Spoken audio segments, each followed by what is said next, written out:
লা হাওলা ওয়ালা কুওয়াতা ইল্লা বিল্লাহ। হাদিস শরীফে এসেছে হুয়া কানজুম মিন কুনুজিল জান্নাহ, এটা হলো জান্নাতের ধনভাণ্ডারের মধ্যে একটি ধনভাণ্ডার। কি? লা হাওলা ওয়ালা কুওয়াতা ইল্লা বিল্লাহ। এবং হাদিস শরীফে এসেছে যে লা হাওলা ওয়ালা কুওয়াতা ইল্লা বিল্লাহর মধ্যে 99টা সমস্যার সমাধান আছে, 99টা রোগের মেডিসিন আছে, 99টা রোগের ট্রিটমেন্ট আছে। লা হাওলা ওয়ালা কুওয়াতা ইল্লা বিল্লাহ এর মধ্যে, তার মধ্যে সবচেয়ে ছোট রোগ যেটা দূর হয়ে যাবে সেটা হলো টেনশন। টেনশন হলো সবচেয়ে ছোট রোগ। শাইখ, একটা বিষয় জানতে চাই, সে বিষয়টা হচ্ছে যেমন আমার কাছে ব্যক্তিগতভাবে অনেক সময় প্রশ্ন করে, জানতে চায় যে হুজুর ডিপ্রেশন থেকে, তারপর মানসিক দুশ্চিন্তা, এই যে একটা পেরেশানি, হতাশ, এটা থেকে আসলে মুক্তি পাওয়ার উপায় কি, আমলগুলি কি, আপনি একটু যদি বলতেন শাইখ। ধন্যবাদ, গুরুত্বপূর্ণ কথা বলেছেন, প্রশ্ন করেছেন। আসলে ডিপ্রেশন বা হতাশা এটা মানুষের জীবনের একটি অবিচ্ছেদ্য অংশ বলতে পারি, যে মানুষ টেনশনে পড়ে যায়। আসলে বেসিক্যালি টেনশনটা আসে, ডিপ্রেশনটা আসে শয়তানের পক্ষ থেকে।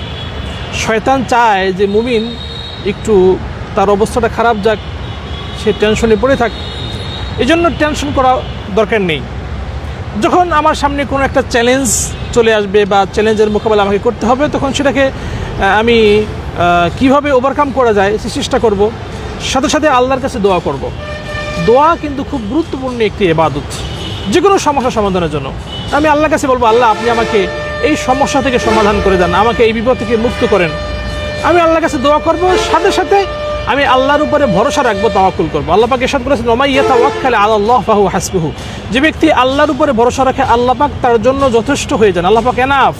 শাইখ, দর্শকদের জন্য আপনি যদি কিছু আমল বলে দিতেন যে আসলে কি আমল করলে। হ্যাঁ, তাছাড়াও হাদিস শরীফে বেশ কিছু আমল আছে টেনশন থেকে মুক্ত থাকার জন্য। তার মধ্যে একটি গুরুত্বপূর্ণ একটি আমল হলো, সেটা হলো ইস্তিগফার।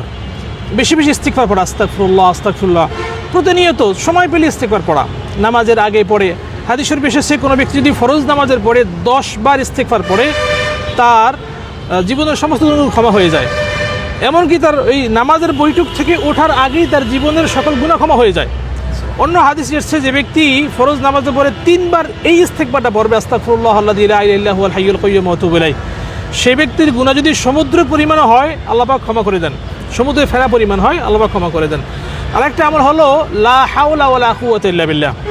হাদিস শরীফে এসেছে হুয়া কানজুম মিন কুনুজিল জান্নাহ, এটা হলো জান্নাতের ধনভাণ্ডারের মধ্যে একটি ধনভাণ্ডার। কি? লা হাওলা ওয়ালা কুওয়াতা ইল্লা বিল্লাহ। এবং হাদিস শরীফে এসেছে যে লা হাওলা ওয়ালা কুওয়াতা ইল্লা বিল্লাহর মধ্যে 99টা সমস্যার সমাধান আছে, 99টা রোগের মেডিসিন আছে, 99টা রোগের ট্রিটমেন্ট আছে। লা হাওলা ওয়ালা কুওয়াতা ইল্লা বিল্লাহ এর মধ্যে, তার মধ্যে সবচেয়ে ছোট রোগ যেটা দূর হয়ে যাবে সেটা হলো টেনশন। টেনশন হলো সবচেয়ে ছোট রোগ, যে রোগটা লা হাওলা বলে দূর হয়ে যাবে, তার চেয়ে আরও 98টা বড় রোগ আছে যেটা লা হাওলার মাধ্যমে দূর হয়ে যাবে। এজন্য বেশি বেশি লা হাওলা ওয়ালা কুওয়াতা ইল্লা বিল্লাহ পড়া, তাছাড়া বেশি বেশি দোয়া করা এবং বেশি বেশি নামাজ কালাম ইবাদত বন্দেগীতে রত থাকা, আল্লাহর উপরে তাওয়াক্কুল করা, ভরসা রাখা, এবং কোনো ধরনের অন্যায়, অশ্লীল এবং গুনাহের কাজ না করা, ছেড়ে দেওয়া, তাহলে ডিপ্রেশন, টেনশন একেবারে বিদায় নেবে। আল্লাহ পাক আমাদেরকে তৌফিক দান করুন।